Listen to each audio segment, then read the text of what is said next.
Bueno, hola a todos.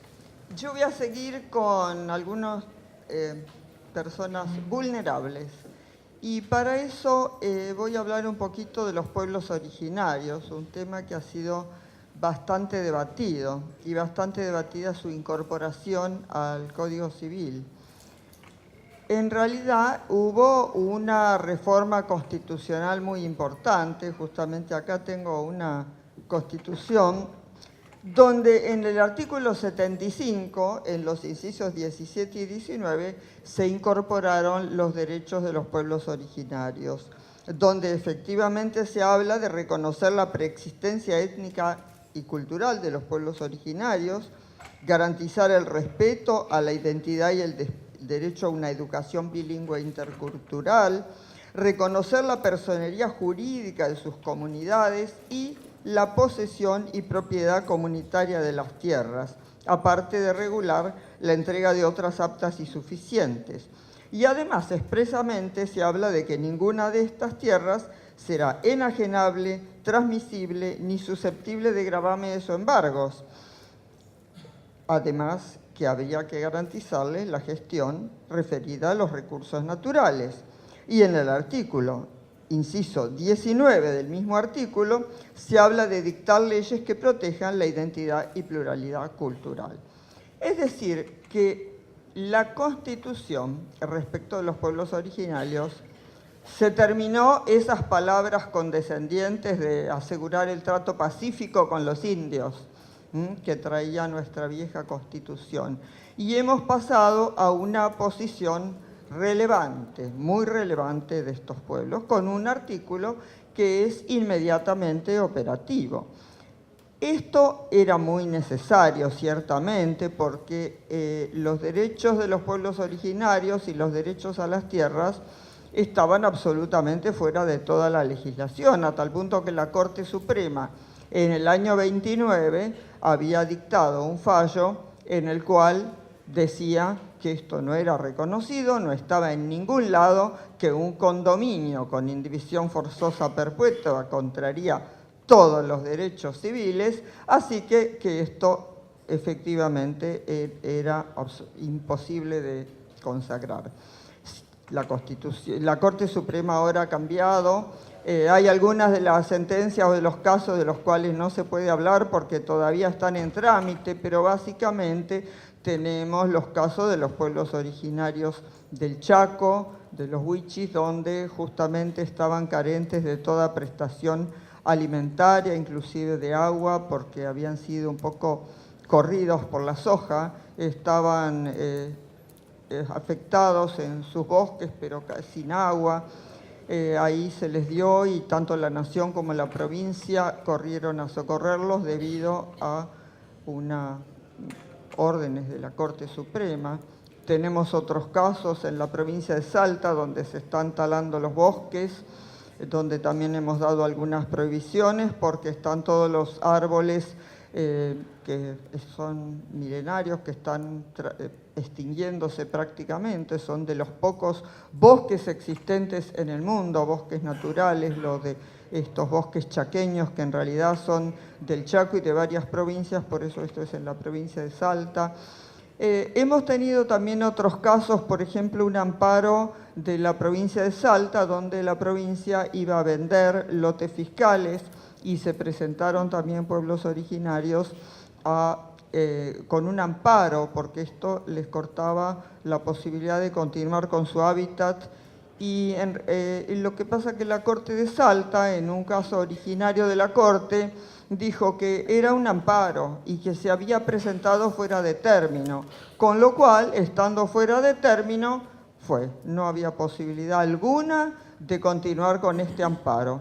Bueno, nosotros a esto le dijimos claramente que el amparo había sido una creación pretoriana de la propia Corte Suprema, allá por los años, ¿no es cierto?, ya se cumplieron muchos años de esto, en el caso Cot, que no se podía, frente a un derecho constitucional que era creado por la Corte y que ahora estaba incorporado a la Constitución como tal, sujetarlo a una regla procesal de que estaba fuera de término, que entonces este rechazo in limine quedó totalmente revocado y el caso debió continuar y bueno, está seguramente continuando en sus lugares originarios. ¿Hay alguna idea de que con esto que está en la Constitución sería suficiente como regulación? Nosotros entendimos absolutamente que no. Empezando porque si está en el artículo 75, que son las mandas al Congreso, ¿qué hacen los legisladores? Los legisladores dictan leyes, legislan. Entonces, la idea es ponerlo en el artículo 75 para decir esto está totalmente cerrado, es un derecho finalizado y no se pueden dictar leyes sobre la propiedad.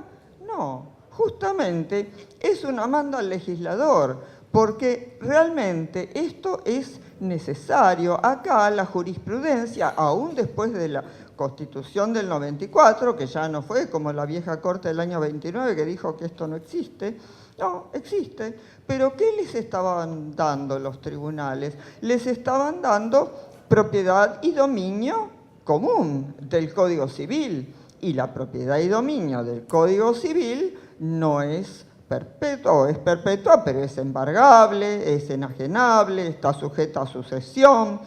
Es decir, que no había realmente una propiedad comunitaria de los pueblos originarios. Por eso es absolutamente imprescindible regularla como una propiedad especial y distinta, que esto es un derecho nuevo para los pueblos originarios y que no quita ningún derecho a ningún otro propietario en la Argentina, que no tiene la idea, digamos, de quitar derechos a nadie, sino, en principio, regular lo que corresponde a la Argentina de estos tiempos. En realidad, la propiedad comunitaria está en las constituciones de varias provincias, está en las constituciones de muchos países latinoamericanos, pero no hay nadie que tenga regulado lo que tenemos nosotros en el proyecto, que sería realmente innovador, que por primera vez se da una propiedad comunitaria como corresponde a las convenciones internacionales. Sobre todo está el convenio 169 de la Organización Internacional del Trabajo. De esto, bueno, nuestro país es parte. Muy antiguamente se ha hecho parte, este convenio es de los años 60. En realidad hubo proyectos intentando elevarlo a lo mínimo, ¿no es cierto?, como está en el bloque constitucional. Esos proyectos fracasaron, pero de cualquier manera está en la Constitución, así que no está en el bloque de los tratados, pero está en la Constitución. Y esto en realidad no solo está este convenio 169, que tiene todos estos mismos principios que tiene la Constitución y que se respetan en el Código, sino también está una declaración sobre los derechos de los pueblos originarios, las declaraciones de las Naciones Unidas, de la Asamblea General de las Naciones Unidas del año 2007. Las declaraciones no son derecho obligatorio, no son coercitivas, pero bueno, son derecho muy importante. Y en esto, la Argentina, por supuesto, que es parte.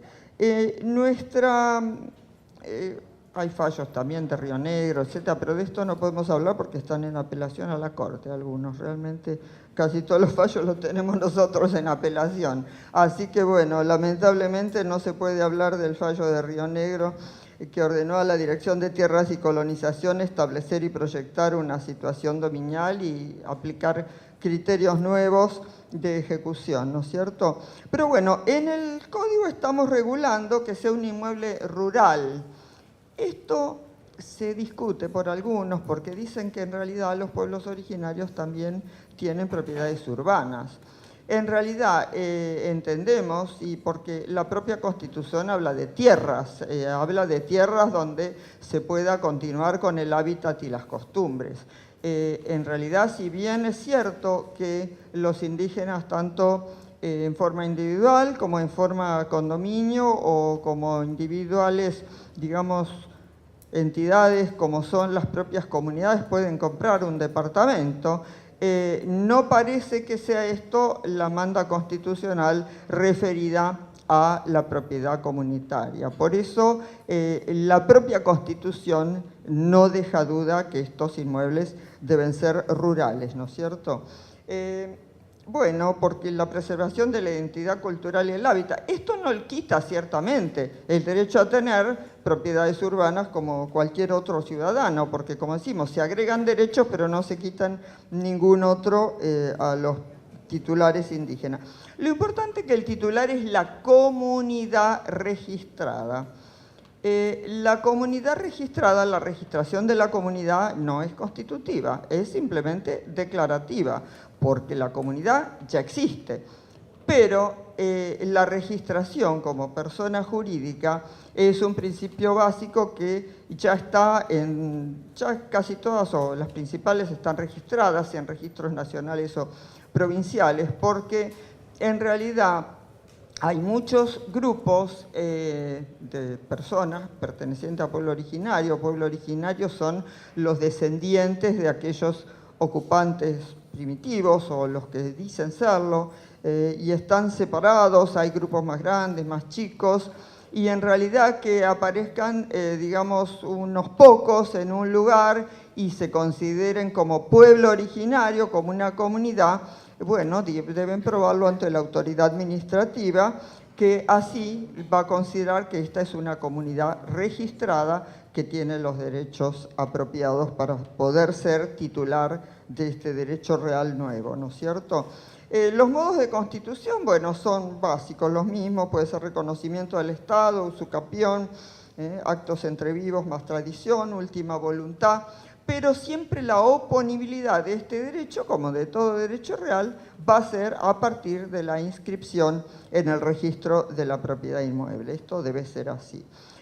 Bueno, es exclusiva y perpetua, es indivisible, por eso justamente lo que no existe es la indivisibilidad perpetua. Esta es indivisible, es imprescriptible por un tercero. No puede nadie adjudicarse derechos considerando que está ocupando un lote parte de un pueblo originario, porque no puede adquirirse por usucapión, o sea, no es dominio público del Estado, que son insusceptibles de ser adquiridos por usucapión, pero es este dominio de las propiedades comunitarias, que está en el derecho privado, pero es insusceptible de usucapión.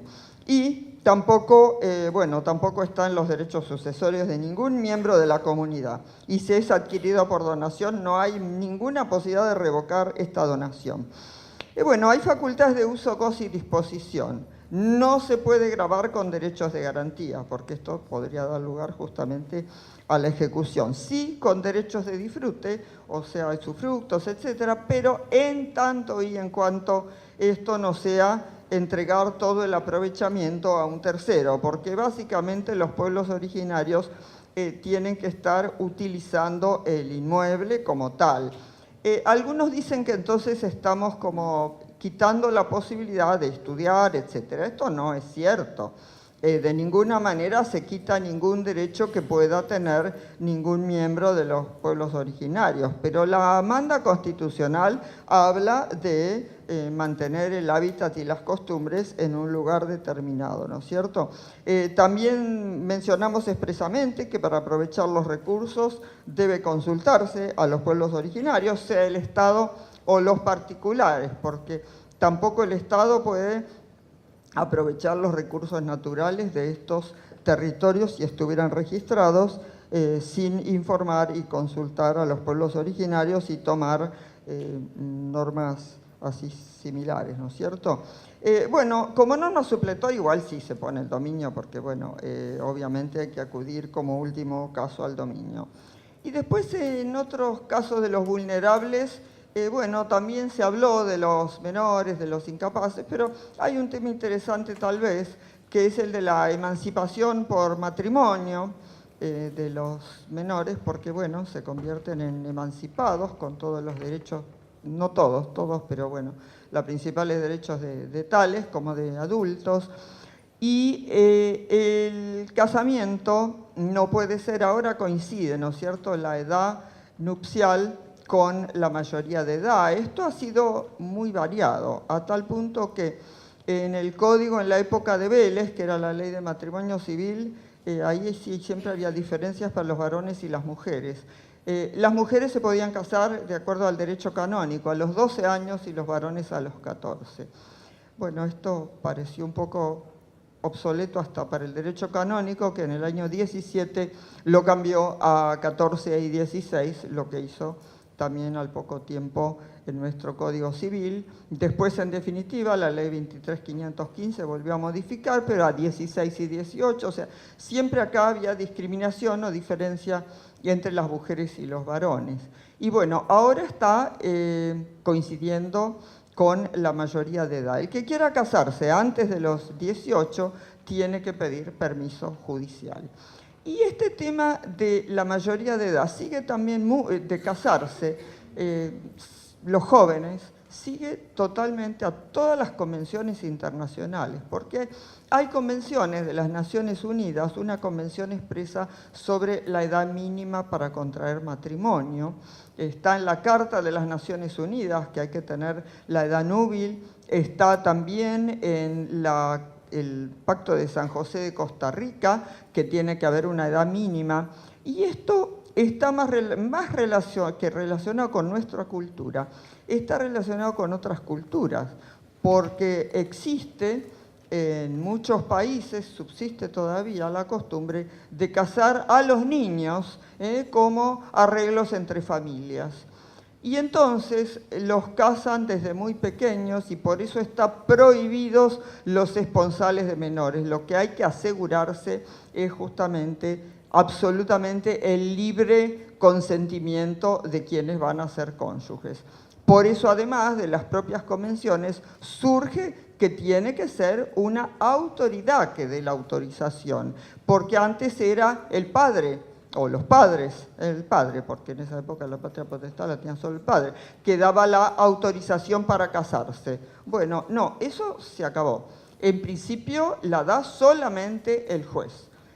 Si se casa antes y el juez autoriza, va a escuchar, no es indispensable, pero va a escuchar a los progenitores de estos menores, que en realidad de acuerdo a la Convención de los Derechos del Niño son niños hasta los 18, pero lo va a escuchar y va a llegar a la conclusión que puede seguir o no el consejo de los padres y el juez resuelve teniendo en cuenta el mejor interés del niño, o sea, del menor, y de ninguna manera puede hacerlo, por ejemplo, pensando que porque la mujer está embarazada. Ya esto no es una razón para autorizar a casarse, porque en la época de Vélez esto era causal de dispensa, el estar embarazado, se casaban siempre, y hasta está la excusa, ¿no es cierto?, que obligan a casarse prácticamente, con lo cual se tapa un delito, llamado entonces contra la honestidad, ahora contra la integridad sexual. Pero esto no es lo que debe ser. El juez autoriza cuando ve que los jóvenes tienen absoluta responsabilidad para asumir el rol y eventualmente, si están embarazados, para asumir el rol de padres. Esto sí está que en algunos de estos convenios, aunque no es edad mínima obligatoria, se recomienda que no se case nadie antes de los 15 años, que esto no se case antes de los 15. Bueno, igual aunque se case autorizado por el juez, por ejemplo, no puede optar entre los regímenes matrimoniales. Debe seguir siempre el régimen de comunidad, o sea, el actual, ¿no es cierto?, de bienes gananciales. Bueno, otra cosa de los menores también muy importante es la derogación del usufructo paterno. Porque como juez yo era asesor de menores cuando empecé mi carrera, ya hace 39 años, y en muchos expedientes, nosotros, por ejemplo, en los accidentes de tránsito, se había muerto el padre, supongamos, y el juicio había tardado muchos años y tramitado, y el capital era menor que los intereses, o sea, los intereses que se acumulaban en tantos años de juicio eran tan cuantiosos, y estos intereses eran del padre o de los padres, porque el usufructo paterno hace que... Nosotros igual inventábamos alguna fórmula por la cual decíamos que solo el 50%, pero en realidad, la verdad, no estaba en la ley, pero no lo discutían. Que solo el 50% los dábamos a los padres, era una enormidad, ¿no es cierto? Darle todo ese dinero al padre y que el chico quedara con una cantidad pequeña. Bueno, pero esto ha sido derogado. En principio, todos los intereses o todas las rentas de cualquier capital de los hijos pertenece a los propios hijos y se acumula esto. Solamente lo podrían usar los padres, bueno, para, digamos, si fuera necesario, para alimentos o para el mejor interés del menor. Esto es un tema que creo que hemos tomado el toro por las astas, derogando algo muy importante. Bueno, básicamente en temas vulnerables, como algo ya ha dicho Aida, creo que es suficiente. Muchas gracias.